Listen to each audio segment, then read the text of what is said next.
Good morning, everyone. A beautiful Sunday morning to you all.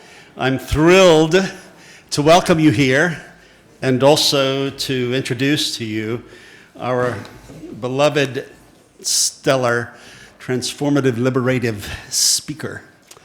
First, I want to welcome all of you who may be visiting us and invite you to register for a weekly email blast that goes out from my office every Thursday talking about what's going to happen on Sundays at All Saints Church. And you can do that at any of the tables outside.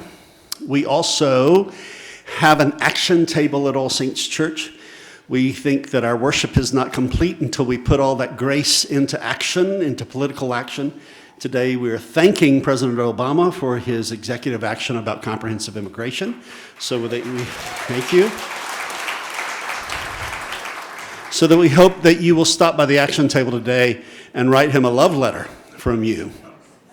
We have stock letters, but we want you to personalize them. And also, we want to remind everybody who is in this room and everyone who's streaming with us. And we've been having streaming from, I think, something like 25 different states and 10 different countries every Sunday. So we welcome all of you who are with us through this amazing technology. And we would love to have your money because none of this stuff at All Saints happens for free. And this will make your life better if you breathe out as well as breathe in all the gifts that God gives you. Now, we have books for sale today. Not only do we have Jim Carroll's latest book, which I couldn't be more thrilled about. It actually absolutely asks all the right questions and answers them in ways that transform you. But a marvelous book called Practicing Catholic, which looks at all of the issues in the Catholic Church and the concerns that Jim and all lovers of Catholicism have about what is kind of underneath this beautiful renaissance that's going on with Pope Francis. Now, here is a book, Constantine's Sword, that I have multiple copies of because sometimes I want to read something from it when I'm at the house and sometimes when I'm in my office and sometimes when I'm in my study. So I really commend this to you, and it is brilliant all the way through, consistently. It tells you stuff you didn't know about Christian history, but also the last part about a new agenda for the next Vatican Council is really breathtaking. And then the first book through which I fell in love with Jim's writing is An American Requiem, which won the National Book Award. It's his an autobiographical treatment of his relationship with his father and with this country and with the Vietnam War. James Carroll is one of the most adept and versatile writers on the American scene today, according to Denver Post.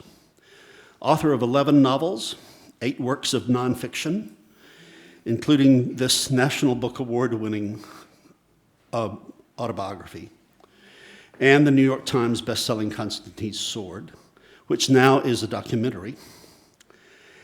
A really fantastic indictment of a book is House of War, which talks about the development of the Pentagon, which won the first Penn Galbraith Award.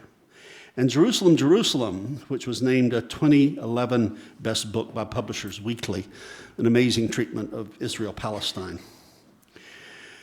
James lectures widely, both in the U.S. and abroad. In the summer of 2014, Hope Mifflin Harcourt published his 11th novel, Warburg in Rome. He is Distinguished Scholar in Residence at Suffolk University in Boston, where he lives with his wife, the novelist Alexandra Marshall. And now we have Christ, actually, the Son of God for the secular age. What you don't want to miss is reading James Carroll's Boston Globe columns. I've been preaching from them for several years. So you will recognize my theology and the theology of All Saints Church there. What's almost the most important thing to say is I think that James Carroll is one of the globe's most valuable and important public intellectuals.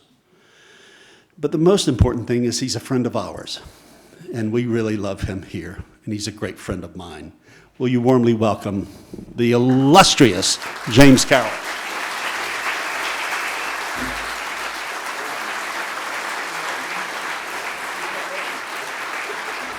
In God's economy, So he says to me, "You're the best." And I said, "No, you're the best." And I said, "We can't both be the best." And he said, "In God's economy, we can both be the best." The Gospel according to Ed Bacon. What a privilege it is for me to be with you this morning on this really quite moving and momentous day when Ed announces his upcoming retirement. Thank God it's a year and a half away. A lot of things can happen in a year and a half. Clock might start running backwards. Ed might start getting younger.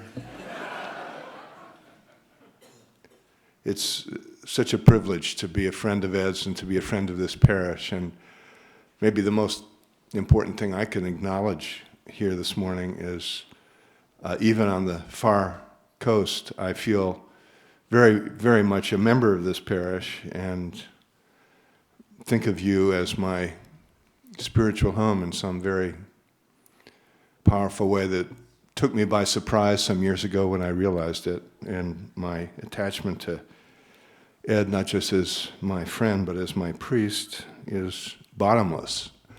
So I join you in feeling the poignant sense of the limits of the human condition, the passage of time. And Ed's quite prophetic and beautiful announcement this morning. So Ed, thank you for letting me be here and letting me, in a sense, dare to step on this moment with my own work. I'm only going to say a few words. I treasure most about this room our capacity to have a brief conversation, and I know the time is limited, but I'll speak for a few minutes and then hope that we can talk together. Christ actually, the Son of God for the secular age. The book begins in January of 1943. You'll think it horribly narcissistic of me because January of 1943 is when I was born. And I do have reference to the arc of my own life in this book. It isn't about me at all, it's about other things, but that is the context. And I put my life forward not because it's exceptional, but because it isn't. And what I've come to reckon with in recent years is a horrible, foreboding sense that the profound recognition that defined our generation may be forgotten. So let me try to explain. In January of 1943, something called Operation Spark got going in earnest. It was a plot to assassinate Adolf Hitler. And in April, an attempt was made on Hitler's life. It failed. But hundreds of people who were on the Gestapo's list were rounded up in the aftermath. And one of them was a young Lutheran pastor whose name is well known to you, Dietrich Bonhoeffer, who was put into the Tegel prison in Berlin. He would be transferred to Buchenwald, ultimately to Flossenburg. So from the spring of 1943 until the week before the war ended in 1945, he was imprisoned. A week before the war ended, he was hanged.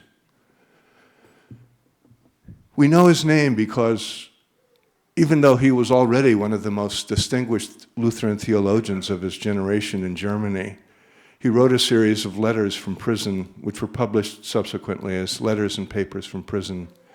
And they defined his sense of the moment he was experiencing. Ed told us this morning, citing Heschel, that in every event, every event, the moment is sacred. What became sacred for Bonhoeffer was the recognition, which was a horrible recognition, that something essential in the life of Christendom had come to a dark flower in the Third Reich. And what he saw happening all around him, especially to the Jewish people, exploded his easy faith in Jesus Christ and in God. And he asked the question that gives this book its title, who is Christ actually, given what we see happening around us? And he said, if Jesus Christ were here now, he would simply be expelled with all the Jews because Jesus Christ himself was a Jew, which for Bonhoeffer was a decisive insight. When Bonhoeffer was reflecting on the moral contradiction that he, a deeply committed pacifist, had enlisted in a plot to commit murder, as he thought of it, to kill Hitler, he wrote, the ultimate question for a responsible man to ask is not how he is to extricate himself heroically from the affair, but how the coming generation shall continue to live. The question is how the coming generation shall continue to live. Bonhoeffer did not know yet the two key words that give us the brackets within our generation. Two generations now have lived, one Auschwitz and the other Hiroshima. The atomic bomb hadn't been successfully tested yet when Bonhoeffer died. But one of the recognitions I came to by virtue of my own peculiar life as an innately religious boy and as the son of an American military man, the brackets within which my whole life have unfolded are Hiroshima and the Holocaust.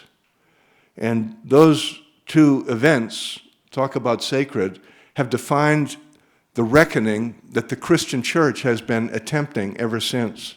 In the Catholic tradition centered on the Second Vatican Council, which reckoned with the Holocaust in its profoundly important Nostra Aetate, renouncing the Christ killer myth, and it reckoned with Hiroshima by the simple coincidence of history that the council convened the week of the beginning of the Cuban Missile Crisis, when the bishops too stood on the edge of the nuclear precipice with the whole human race. And that experience is what accounts for the tremendously liberating start to Catholic reform that was begun at the council. Hiroshima and the Holocaust, profound interruptions in the normal history of the human species, which put before us a vivid instance of the capacity for evil that we human beings have, and put before us the infinite destructive power with which that capacity is now armed, which did, lo and behold, raise the question of how the coming generation shall continue to live. No, if the coming generation shall continue to live. What is new in our experience as human beings, for the first time in the long multi-billions of years that have brought us to this point in evolutionary history, we now, only since 1945, have the capacity to make ourselves extinct. Yes, a comet could do that, but now we can do it. And that is the absolute earthquake under the moral imagination of the human species that Bonhoeffer intuited. And it has led in various ways to the collapse of traditional religion, an exposure of something corrupt in the dynamic of Christendom itself, and a profound challenge to human beings to wake and change. And I have spent decades convinced that we were doing it. But now I don't know. Barack Obama is a nuclear abolitionist. In my view, his most important speech was given in Prague early in his presidential administration, in which he declared himself firmly committed to the reduction of nuclear weapons and the serious advancement of nuclear reduction to the point of abolition. And he articulated the reasons for it as well as anybody ever has. And now we're faced with the horrible fact that under Barack Obama, 6 years now, the American nuclear arsenal has declined not at all. And right now, largely in response to fears generated by Vladimir Putin, the Pentagon is getting ready not for further reductions, but for a renewed reinvention of the American nuclear arsenal. The dream of nuclear abolition, ladies and gentlemen, is ending. The Holocaust, the last survivors are dying. The assumption that people of our generation have made is that we would not forget. We Christians reckoned with our own complicity in the Holocaust and did something about it, renouncing publicly, officially, doctrinally, the Christ killer slander.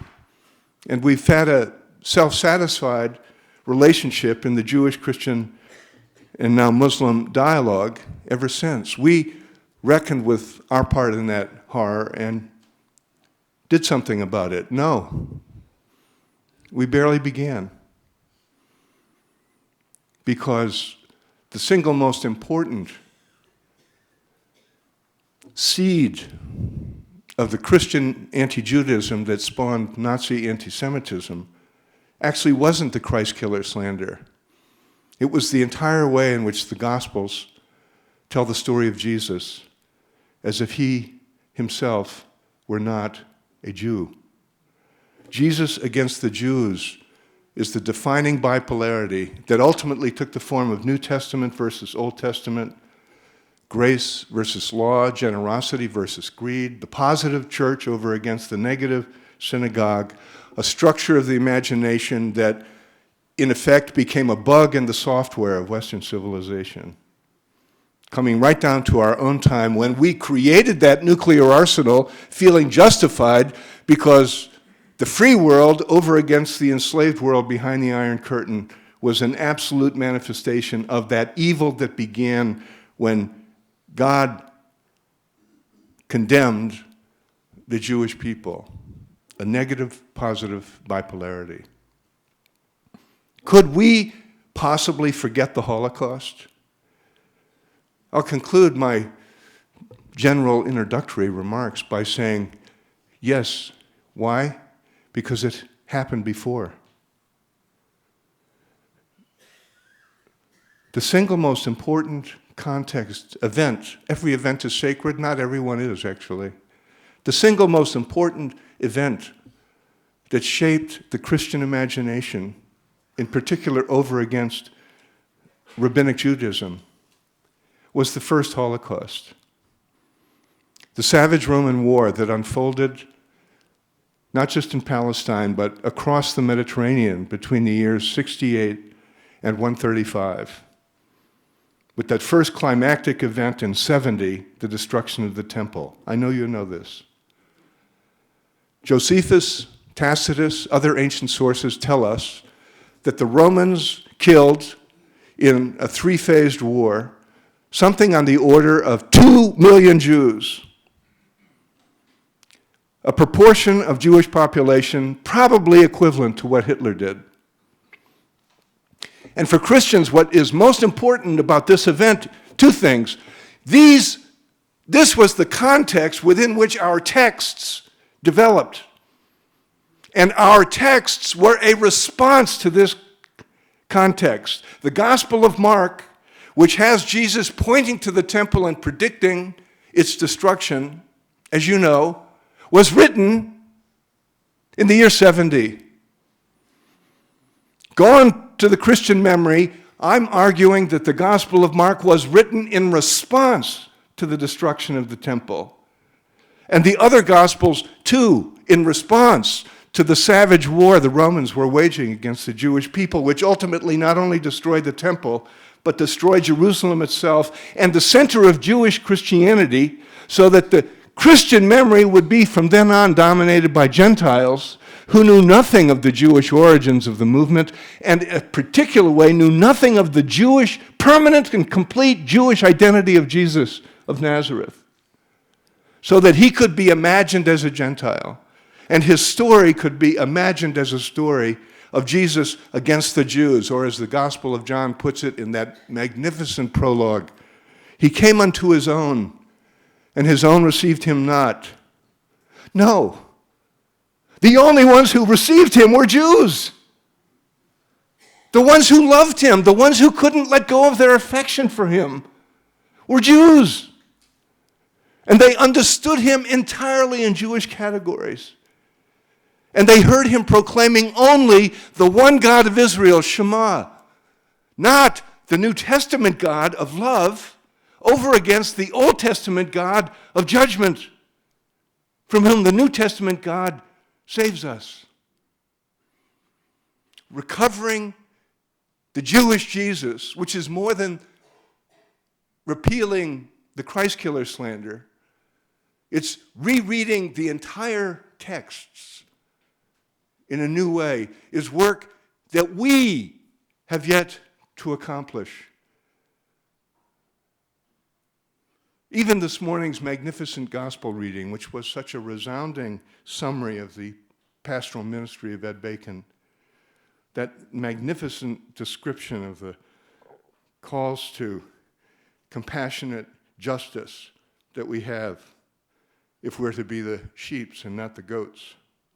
An inch below the surface of the way that passage is mostly read, of course, is an understanding of who the goats are. And there's a forgetfulness that that litany of compassionate justice comes from Isaiah. That it is a Jewish vision, profoundly Jewish vision. And every way we turn in the way we read our scriptures, we find this dichotomy. The Good Samaritan is the parable that could also be called the bad Jews. The temple, act of disobedience, of dissension, of civil disobedience that Jesus enacts, which gets him crucified, understood in the Christian memory as an assault on the temple and money changing taking place there. Jesus revered the temple, as all Jews did. And if he took some act of disturbance there, it was surely in defense of the temple, not against it.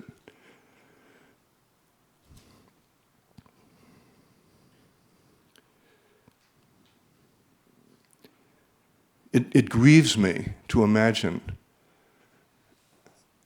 that the Holocaust will be effectively made mundane. One more item of history that our school children will or won't learn depending on how the curriculum goes that year. And it grieves me to imagine that the mandate for nuclear abolition, which has defined the peace movement for our generation, will drop back into history as we reckon with weapons as just another weapon system, which is an absolute formula for the extinction, the self-extinction of the human species. And tomorrow, whether the Obama administration succeeds in damming the cascade toward proliferation at Iran will be somehow determined. Putin, Iran, the inexorable pressures toward proliferation, which will ultimately become pressures toward use, bigger than Barack Obama, an indication of what even he has been up against.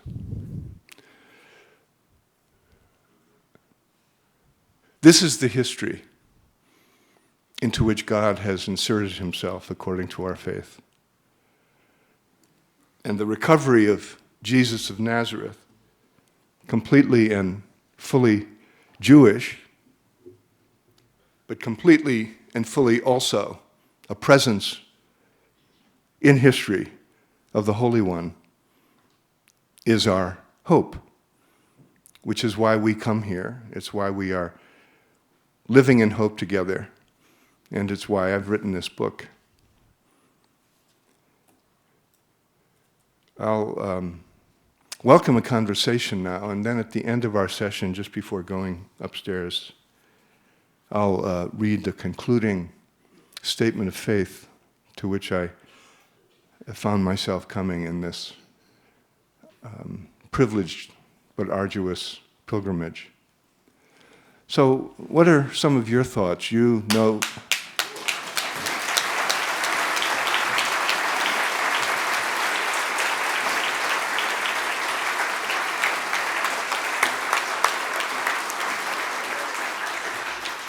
I told you were the best.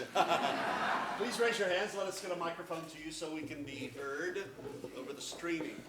And we've got one here, and there's someone very good. So please, John. Yes. I want to thank you for your comments. I was reading a book called, I think it was called The Zealot. Is that right? It's the book. There are books saying that Jesus was a part of the group called the Zealots, who were opposed to the Romans, who were destroying the church of their God.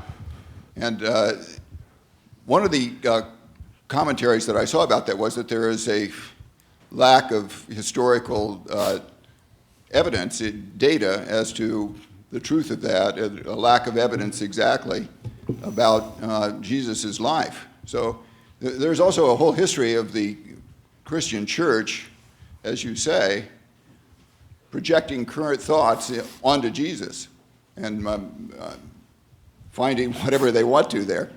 So I just wondered how as you approach this question, how do you deal with that? Because in the absence of some evidence, how do you verify and authenticate any belief? Hugely important question, well put. You're referring, of course, to Reza Aslan's powerful book, Zealot. Reza is a friend of this community, and I've been privileged to be at this counter with him. And it's a very important book he's written, and it gives us an elegant portrait of that one slant on Jesus as a kind of radical zealot who is of the powerful Jewish resistance to the Roman oppressor. It's a very important context. I read much of the same historical data, historical research that Reza read, and actually have come to a very different sense of Jesus. I haven't had a chance to discuss this with Reza, but I look forward to it. And the short of my own reading is that I could call my book not a zealot. But one of the things that's poignant about Jesus that we don't know a lot about him, so you're obvious. We have to be modest about our claims for knowledge of Jesus. But what we can do constantly is submit our sense of who Jesus was to the test of plausibility. And one of the things we do know from the gospel testimonies is that he associated himself with John the Baptist and his movement. In the Christian memory, it's almost like John the Baptist is preaching at an oasis. He's the star of the show. A supporting actor comes by, and the next thing you know, the supporting actor takes over the lead. And the encounter might have been a few days. We know that Jesus presented himself to be baptized by John. What we do also know is that Jesus was suddenly in tension with and even conflict with John and his movement. John was a zealot, from all that we know, a Puritan, a man who rejected worldly pleasure, wore a hair shirt, ate grasshoppers, repudiated the urbane life of the city, and saw his resistance to Rome, his defense of the Holy One, very much in terms of a kind of zealous rejection of worldliness, of any hint of collaboration with the Roman occupiers, nothing to do with them. John may well have been one of those Essenes whose texts were discovered in the Dead Sea Scrolls. Jesus may have been with John the Baptist for years. Jesus might have been one of his trusted intimates. According to the tradition, there's no reason not to believe it. Jesus was in his late 20s when he began his public ministry. His public ministry is defined by his move away from John the Baptist. Jesus could have been with John the Baptist through his 20s, having embraced a kind of rejectionist response to the outrageous Roman occupation. But something in John, Jesus said no to, symbolized most powerfully by what? What defines Jesus' life in public is eating at the table, it's feasting, and it is having no boundaries about who's welcome at the table, including collaborators, tax collectors, Romans, the misfits, but also the despised. And frankly, that is the most precious thing about Jesus for me, because it assures me that I have a place at that table too. Because I'm no zealot, and I am no Puritan. So, the second point, our faith actually, it's too simple to say our faith is in Jesus. Our faith is in interpretations of Jesus, because that's all we have, actually. We have interpretations of Jesus, also known as the tradition.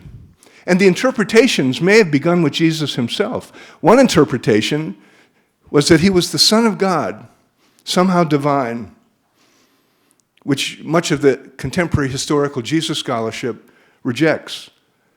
But it's very clear that early on, Jesus was regarded as divine. And one of the conclusions I've come to is that if he weren't regarded as divine, almost from the start of his movement, we would have never heard of him. He would be of no interest to us, because his being divine means he is rendering real the most important fact of our faith, which is that God associates with us in our suffering. Not to remove it, but to change its meaning. So that Jesus' suffering, it's one thing if he's an exemplary martyr, Socrates, it's something else if he is somehow of God. And that's essential to the Christian tradition. So I don't know that Jesus can be properly understood as God in Greek categories. I'm not sure how useful the Hellenistic creeds are to us at this point.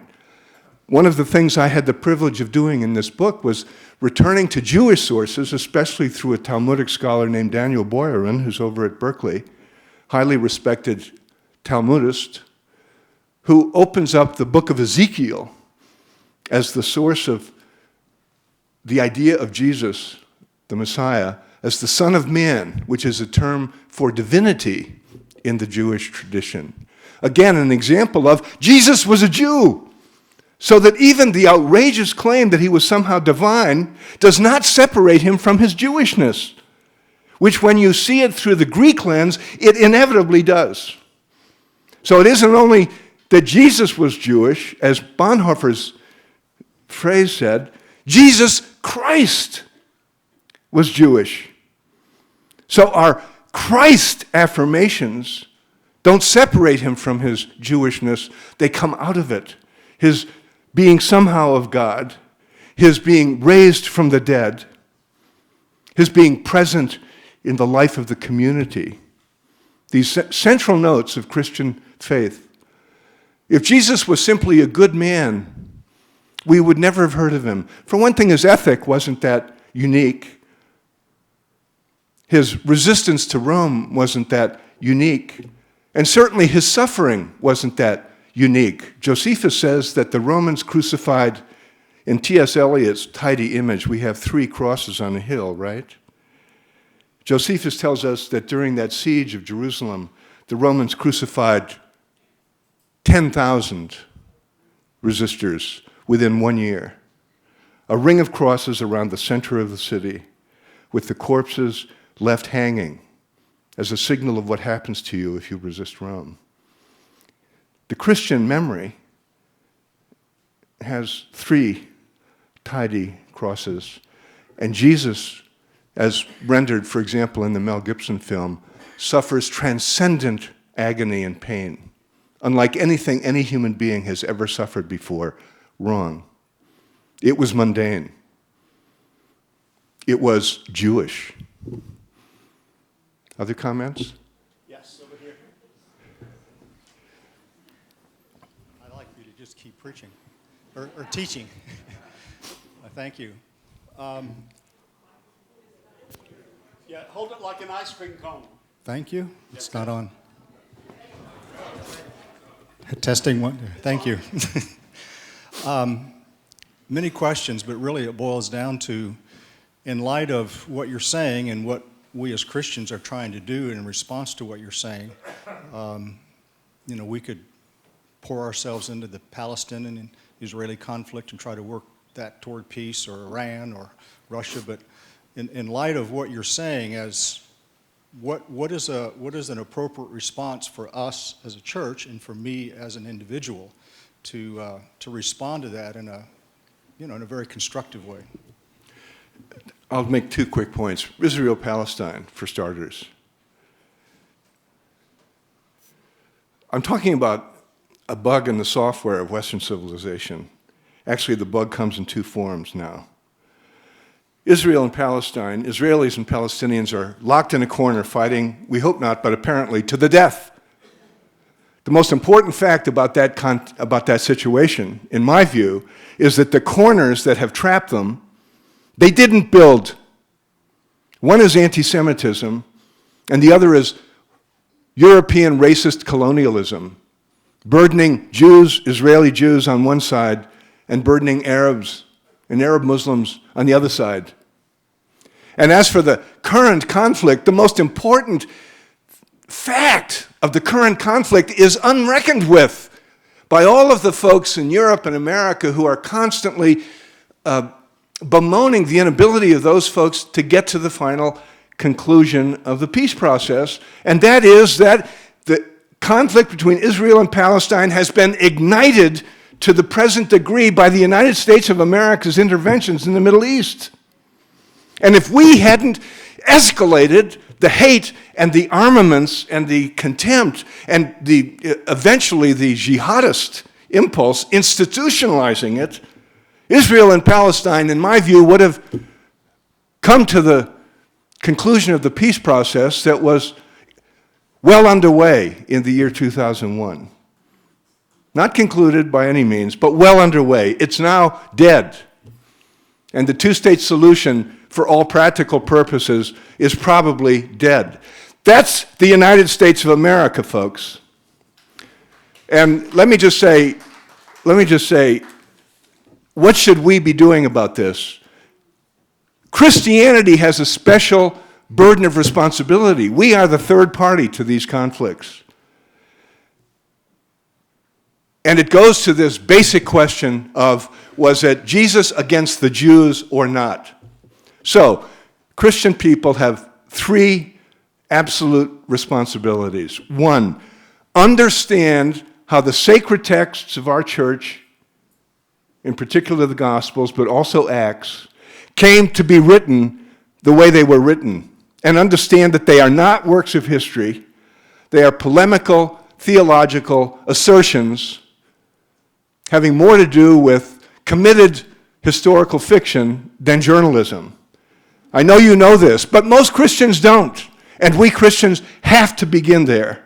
Second, we have to measure everything we say and believe about Jesus against his having been permanently and fully, we would say, Orthodox Jew. So everything we say and believe about Jesus, we have to measure it against his being Jewish. Therefore, he could not have attacked the temple. Therefore, he could not have elevated Samaritans over Jews. He must have meant something else by that parable, and so forth. And finally, we Christians, especially in Holy Week, but all year long, the gospel reading today is an example, have to hear our sacred texts as if we're Jews. Bring a Jewish friend to church with you. What did that sound like? What did you hear? Geez, that word Pharisees. Is it really a synonym for hypocrite? What is that? We have to hear our text as if we are Jews. This is the reckoning that follows upon the horrors of what we saw in the light of the fires of the Holocaust. If we forget the Holocaust as a defining interruption in history, if we think that the Christ killer charge solves the problem, we will have improved nothing. And it won't be never again. It will be one day again. Maybe time for one more comment or question. Here's a question right here.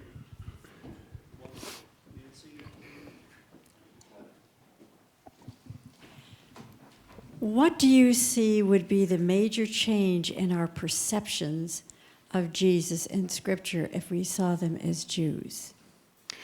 That's a great question. What would be the major change? Well, thinking of Jesus observing kosher, Shabbat, observing the Shema, pronouncing the Shema, with his head covered, observing the cult and ritual of the Jewish religion. Because we imagined him as the second person of the Blessed Trinity in beatific union with the Father, we didn't actually believe that Jesus needed Jewish religion. Because religion, for all of us, is a mediating way of being in touch with God who is otherwise unavailable to us. But God was immediately available to Jesus as the second person of the Blessed Trinity, so he didn't actually need Jewish religion. He was a pretend Jew. That's the ground of our mistake. So we have to flip it. And we have to risk him being a kind of pretend deity by giving primal emphasis to this authentic religious identity as a Jew, because this is the only way he could be authentically human. So the heresy down through the centuries has been Christians denying that Jesus is God. But actually, the much more common heresy is denying that Jesus was human. So we have to give the emphasis there. And of course, that's essential to us, because it's only if he's human that the proclamation comes to us about our lives and about our situation. What does the divinity of Jesus boil down to? It's a promise about the divinity, ultimately, of every human being. And it only carries weight if Jesus himself was human. And that's harder for us to believe in, oddly, than that he was divine. Jesus is the promise of our future. I'll close by reading the last words of this book. The pilgrim's trek of this book brings us in the end to a simple faith. Jesus, the Jew from Nazareth, is a living expression of the inexpressible God. He is the Christ, Son of Man, according to the Scriptures. He is present to the world the way meaning is present to the word. Just as a word points not to itself but to its meaning, so Jesus Christ, Son of God, points to the one whom he calls Father. In that way, as one of us, he is the Word of God, whose meaning comes clear. The unknowable one, therefore, can be known. Because God is not an enemy, but a friend, we need not be afraid. Because God completes what God begins, death is not the end, but a beginning, wholly undefined. Because God is faithful, creation has a purpose, and its name is history. Imitators of Jesus Christ, we want mainly to be kind and true, taking heart from our dear companions on the way. And we say, with those who go before and who come after, Amen. So may it be.